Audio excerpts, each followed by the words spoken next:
महायज्ञ का जो आयोजन चल रहा है, देश के कोने कोने से लोग यहाँ पे आए हुए हैं और यहाँ पे जो भी श्रद्धालु हैं या फिर संत महात्मा यहाँ पे अपनी उपस्थिति दर्ज कर रहे हैं। और हमारे साथ आज बातचीत करने के लिए शांतनु महाराज जी का उपस्थिति दर्ज है, यानी कई दिनों से यहाँ पे आप प्रवचन कर रहे हैं। जी, आज आप यहाँ पे उपस्थित हैं, कैसा लगता है यहाँ पे आज इस सरजू माँ के तट पे इस कार्यक्रम को लेकर के? आप बहुत आनंद हो रहा है। एक कुंभ का मेला महाकुंभ पूर्ण कुंभ प्रयागराज में चल रहा है और एक उसका लघु स्वरूप यहाँ माँ सरयू के तट पर डूहा बिहरा में इस वनखंडी नाथ भगवान के स्थान पर पूज्य मौनी बाबा जी के सानिध्य में यह जो यज्ञ चल रहा है, ये भी एक कुंभ जैसा ही यहाँ पर एक दर्शन हो रहा है। महाराज जी, जैसे देखा कि जिस तरह से आप यहाँ पे भक्तों को जो आपके द्वारा मैसेज दिया रहे हैं, आप आज इस यूथ को देख रहे हैं कि जो एक अलग दिशा में जा रहा है। मुझे कहना नहीं चाहिए लेकिन मैं आप संक्षेप में समझ गए वो उसका दिशा है। और आज की इस यूथ में जो यहाँ पे लाखों लोग यहाँ पे श्रद्धालु आकर के माथा टेक रहे हैं, तो इन दोनों में कैसा मैसेज आपका रहेगा? वास्तव में दिग्भ्रमित होकर भारत और पूरी दुनिया का युवा एक अंधी दौड़ को दौड़ रहा है, जिसका कोई लक्ष्य नहीं है, जिसका कोई परिणाम नहीं है, जिसका कोई अंत नहीं है।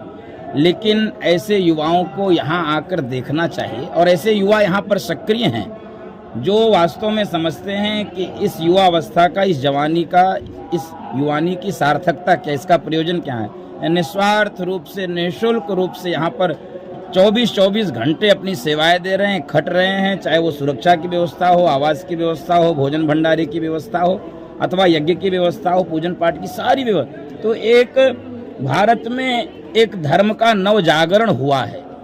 इधर 10 वर्षों में यह परिवर्तन देखने को मिल रहा है। जो यूथ एकदम से कट चुका था अध्यात्म से, भक्ति से, वो इन 10 वर्षों में, आप प्रयागराज कुंभ में भी जाकर देखेंगे युवाओं की खूब उपस्थिति। यहाँ पर डूहा बिहरा की इस मठ में भी मैं देख रहा हूँ।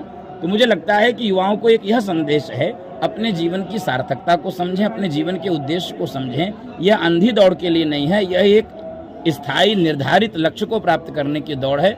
और उस दौड़ को समझने के लिए अध्यात्म के शरण में, धर्म के शरण में, भक्ति के मार्ग में आना ही पड़ेगा। नहीं तो ये अंधी दौड़ चलती रहेगी, जीवन कब समाप्त हो जाएगा पता कुछ नहीं चलेगा। जैसे बहुत लोग अपना एक अलग व्यवस्था के मार्फत जाते हैं, कोई मॉडलिंग में जाता है, कोई नौकरी पेशे के लिए भाग दौड़ करता है, कोई आध्यात्मिक से जुड़। वैसे तो अंत में सबको भगवान के शरण में ही जाना है, इसलिए कोई किसी भी कार्य क्षेत्र में रहे, आपने जैसा उदाहरण के लिए बोला, मॉडलिंग करे, नौकरी करे, व्यवसाय करे, किसी भी जीवन क्षेत्र में रहे, लेकिन सदैव अध्यात्म से उसका जुड़ाव रहे, ताकि वो भटके नहीं, ताकि वो फंसे नहीं, ताकि उसकी यात्रा गड़बड़ न हो, वो गड्ढे में न गिरे।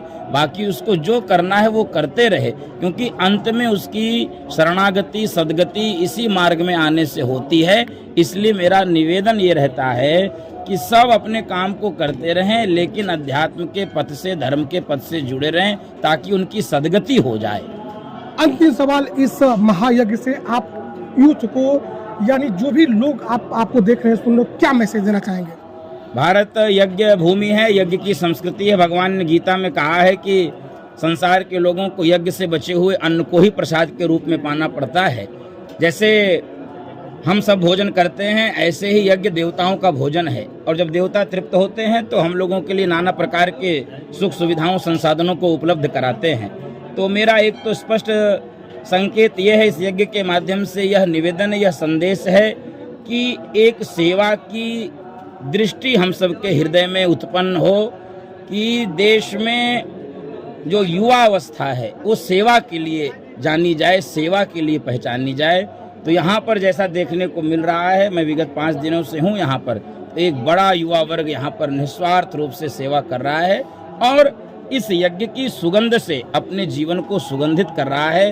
ये यज्ञ कोई सामान्य यज्ञ नहीं है। 108 कुंडीय और करोड़ों मंत्र के जाप के द्वारा यहाँ पर अग्नि में आहुतियाँ पड़ रही हैं, वैदिक मंत्रों की छाँव से। तो मेरा मत है, यहाँ की सकारात्मक ऊर्जा को आकर स्वीकार करे, उसको अपने हृदय में हृदयस्थ करे और फिर यहाँ से एक नई ऊर्जा लेकर अपने जीवन क्षेत्र में जाए और वो अपने जीवन क्षेत्र में श्रेष्ठ कार्य करे। तो ये थे शांतनु महाराज जी, जिन्होंने अपने बखूबी अंदाज से युवाओं के लिए एक प्रेरणा दिया है कि कहीं भी अपना कार्य करे और अंत में भगवान के शरण में आकर के आपको सेवा करना चाहिए, उनके शरण में रहना चाहिए, उनसे लेना चाहिए। बहुत बहुत धन्यवाद, नमस्कार।